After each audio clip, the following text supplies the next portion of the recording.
ឡើងលើម៉ូតូហើយចេញដំណើរហើយកូនរបស់ខ្ញុំគឺចង់ទៅដែរបាយមើលនេះជើងរបស់គេនេះមើល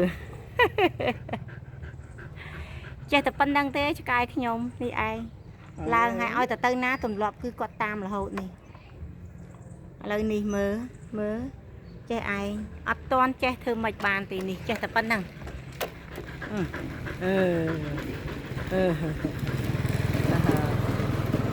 ហេឡូ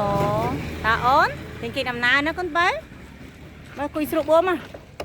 ស្រួលបួនណាផ្អៀងឯងដាក់មកខ្លួនស្រួលបួនហើយមើលរោមរយៈនេះរឹងដល់កឲ្យរោមនេះរឹងមែនតើអត់ឲ្យមួយទឹកសោះឲ្យមួយទឹកសោះហើយមើលរៀងរើគេខូចអូនអើយអូនតោះទៅចំការទៅស្រួយតាណាមួយម៉ាក់ណាប៉ុណ្ណាកូនប៉ុណ្ណាតូ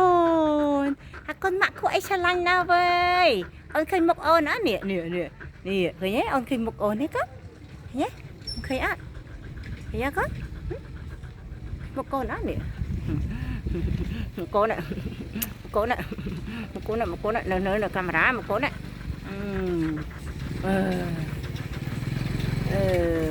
ចាអូនប